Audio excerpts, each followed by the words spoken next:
Meow meow, it's me. Part two of my flying pig day.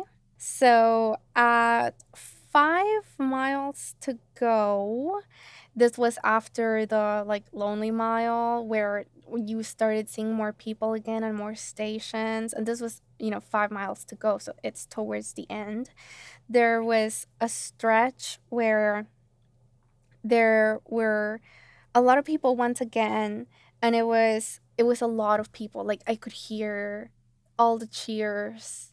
It The loudest cheers were at the finish line, but this was really close, where it was a bunch of people watching the Flight of the Pigs 2023.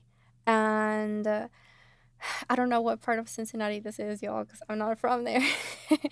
But it looked like a bunch of shops, and we only got rain up to halfway, like I said. So by this time, the sun was shining.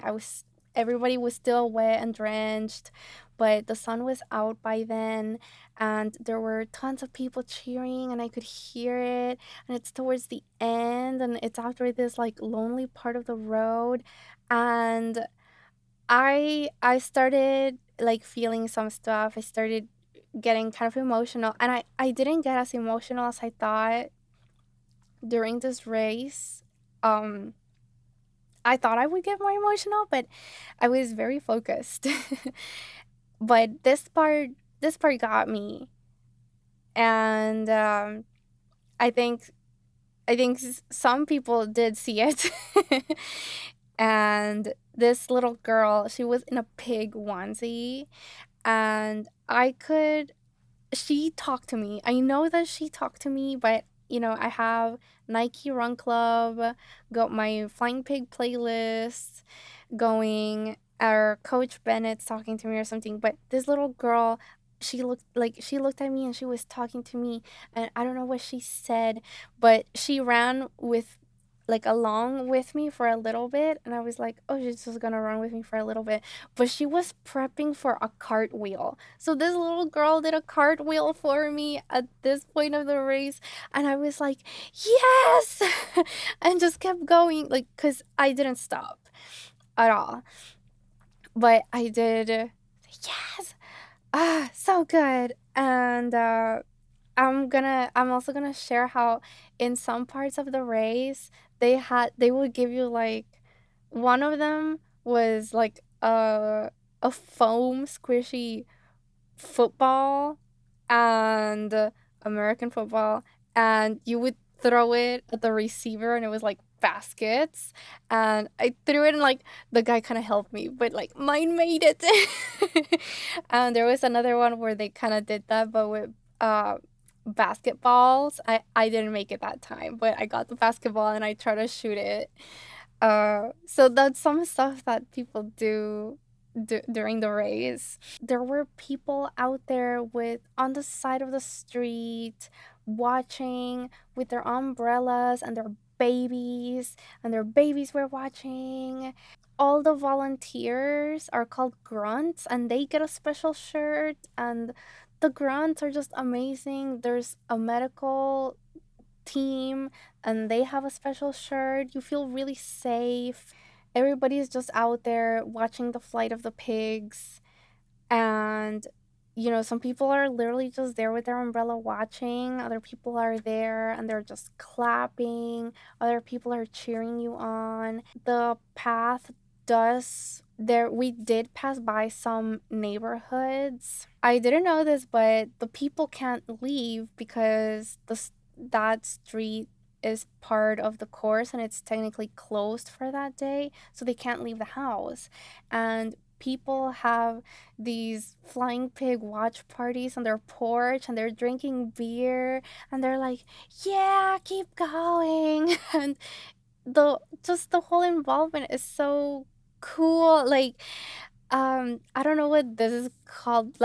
I'm calling it the side five, like the running high five. And I did that. There's, police making sure that everyone's on the right path and whatever, and that they're closing the street, and everyone is so open to doing the running high five to you.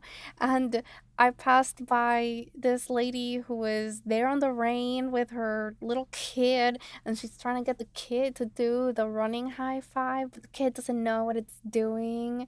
And I passed by him and I did it. She's like, "Thank you." And I'm like, "No, thank you. Thank you and your baby for being out here cheering me in the rain." Like, just the whole involvement of the city is amazing. At halfway, I started passing a lot of people. I felt that, you know, I can cheer people on too. Like, I'm a runner, but I'll cheer other runners on. So after halfway, I started feeling really strong, really good, and I was passing a ton of people. And pretty much after the halfway point, I just kept passing people until the end. And I would pass people, and mostly girls, because I'm not really gonna like talk to guys, because if you're a girl you understand, but mostly it was girls who I would pass by and say strong. And I said strong to a lot of people. If I saw that they had a first marathoner thing like me, I would say, let's roll, let's do this, let's get this. And I cheered on some people that I passed. Another thing that makes me think that people started out way too fast on this race. In on the hotel that I was staying at, my boyfriend and I were gonna go get my post run beer after it was finished, and someone who stayed at that hotel also said, "Oh hey," we were excuse me, we were both wearing our pig shirts. And she was like, "I saw you. You passed me at mile 22 or 23." And that made me feel so good. Like, ugh, I was passing people at mile 23, dude. Yeah. Next bullet point, the hills. When I first started training, told me about the hills of Cincinnati and about the unexpected hills that they encountered in the race. And my angel Renee said something about this one hill that you're not gonna see anybody running it. It's so steep. And someone else told me at some point in my race, like, "Oh, isn't Cincinnati hilly?" And I was slightly worried about these hills. I can't do much in Phoenix besides go out mountain running. You know, I have a video about unboxing mountain running shoes. I was out there running up and down these mountains to prepare as best as I could. I really thought I was waiting for this hill, okay? I was waiting for this insane hill. And it never happened. I think all of them are doable at Flying Pig. I think all the hills were mild. Yeah, I think all of them were mild and doable. That's really it. Another thing that I will say about these hills is that I didn't see anyone taking advantage of these hills. The downhill. I've said in another video that when you go downhill, you let go. I understand that it was wet, it had been raining, you're going downhill.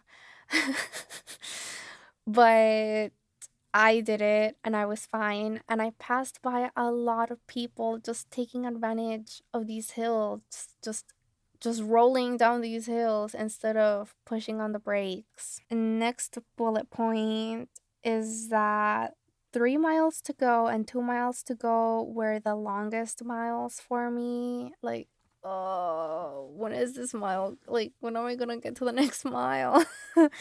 So that would be miles 20, 23, and 24. 1 mile to go, mile 25. I was super re energized again. I was ready. I could feel it. I could feel the end. I think someone in a hydration station was like at 4 miles to go, and I remember her telling me, almost there. And I did not feel like it was almost there. I felt like, no, I have 4 miles to go. Like, I am not there. There's plenty of work to be done. Looking back, I just wish that I would have pushed myself on those on like 3 miles to go, 2 miles to go, like spit it up a little bit, but I didn't. I just relaxed and I caught myself and I kept going. I remember in 2019, someone told me how when you can see the finish line, that is when you can run. That is when you were really running. When I got to that point and I saw the finish line, I distinctly remember in my head I said, I see it.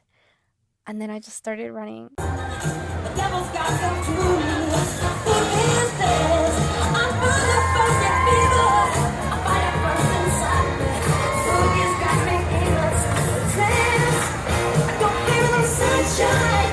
Don't feel the moonlight. Like, really, the whole race was me doing and not thinking, and that is the best that I can put it. A lot of these things that I'm telling you that I did was really me just doing and not thinking. My training, I feel, just really took over. The first thing that happens after you cross the finish line is the medal.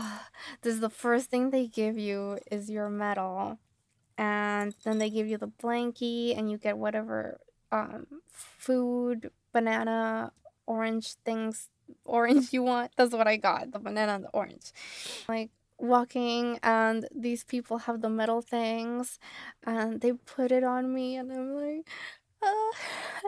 And someone saw this and she's just like a grunt. She's like, hey, you did good out there. And I think I did good, yeah. It's it, that is why I said that how I love the whole city being involved in this. And it rained and people were still out there watching, cheering you, being part of it. You're ah racing is just so much different than running, and I can see why people like to race because it's a whole different experience. There's so much going on around you and it's so great. It makes you believe that you're doing something special out there. I feel that I took part in something really special that day. That I did something special, that like this is just like all that I want in like my career in general. Like I want to just do things like that, like consistently, like hard work like this that ends up in this sublime thing that gives people hope and inspiration. And feel that it was something special and worthwhile and that people know this. It was great. I loved every second. I loved being called an avocado all morning. Y'all know about my avocado outfit that I planned, and the rain made me double think if I should wear it or not. Should I wear another layer? But I just stuck to what I had planned. I felt great. I didn't feel cold. I didn't feel hot. It was great. All morning through my race, people were like, I like your avocados. Someone at the beginning was like, oh, first time marathoner. She was passing me, right? And she looked back at me. She's like, oh, you're so extra with my avocados. And people were like, yeah, keep going, avocado. You got this, avocado. Avocado. It was great. It was great. Oh, I'm so satisfied with the outfit that I chose for my race day. And that is how my flying pig day went. I'm really happy to be here telling you about it, how it all came together. and showing you my medal that it's possible, that you can do it, that it was so special. I will see you flying out there.